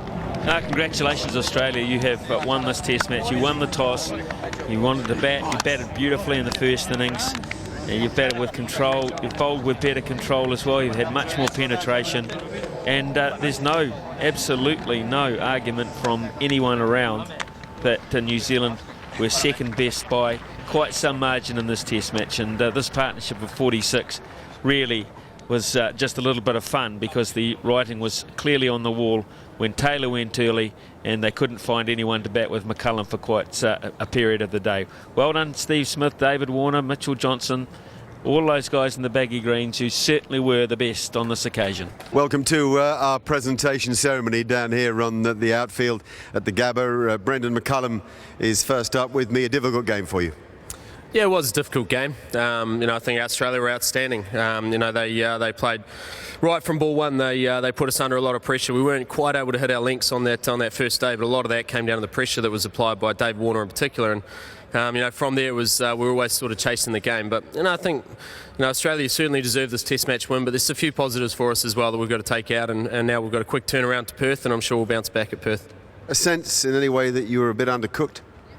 No, I don't think we were undercooked. I think sometimes you can be overexcited about the opportunity that lies in front of you coming to these shores, and we have no excuses in terms of our preparation. We felt like we came into this game with ready and willing to put up a good show. Unfortunately, we were knocked off our links early, and the best bowling time for us was on that first day, and we weren't able to settle as much as we could.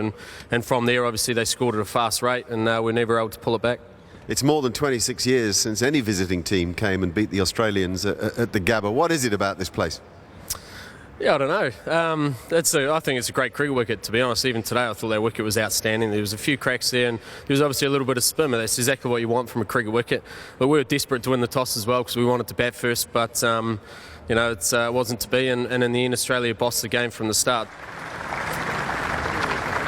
Three batting candidates for the man of the match. Joe Burns had a brilliant game. Who'll forget the way that he went to his 100 in the second innings here. Usman Khawaja, what a comeback to the side from him. But unquestionably, with 200s in the match, Australia's new vice-captain, yes, the player of the match, David Warner. Right on, mate. Cheers. So it agrees with you then, this responsibility? Yeah, Tad. Look, it was just good to put a nice performance on the board, an all-round team effort there, and a lovely pitch they, all made here for the batters. There wasn't much for the bowlers, but looking back, it's a great win, and now we've got to move on to Perth. Do you look at your journey in the last 5 years and think, wow, I'm now right at the head of a really gifted young side? Yeah, look, I just got to keep riding the roller coaster, I think, form-wise, but team-wise, I think, under leadership of Steve, it's about him now to lead his team, and started today, and it's 1 from 1, so hopefully we can keep moving on forward. And finally, please come forward, the winning captain, Stephen Smith. That must be a fantastic feeling.